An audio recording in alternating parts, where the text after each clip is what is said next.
এই কুমিল্লা থেকেই এমন বিপ্লবীদের পেয়েছি যারা এই 24-এর অভ্যুত্থানের সামনের সারিতে ছিল সবসময়।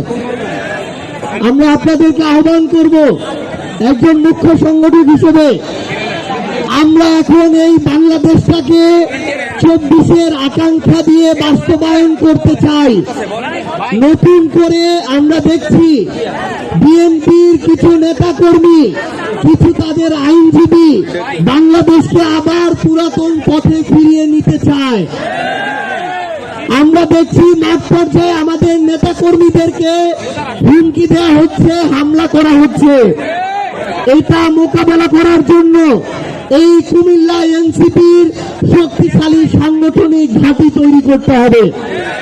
আপনাদেরকে শুধু 3টা আহ্বান জানাতে চাই।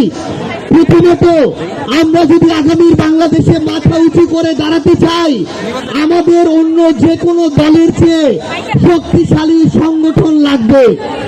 2 নম্বর, আমাদেরকে স্থানীয় নির্বাচনে এককভাবে প্রতিদ্বন্দ্বিতা করে ওয়ার্ডের মেম্বার থেকে শুরু করে ইউনিয়ন চেয়ারম্যান, উপজেলা চেয়ারম্যান, সিটি কর্পোরেশন মেয়র প্রত্যেকটা জায়গায় নিজেরা জিতে আসার প্রস্তুতি নিতে হবে। অন্যের পায়ে ভর করে দাঁড়ানোর সময় আর নাই।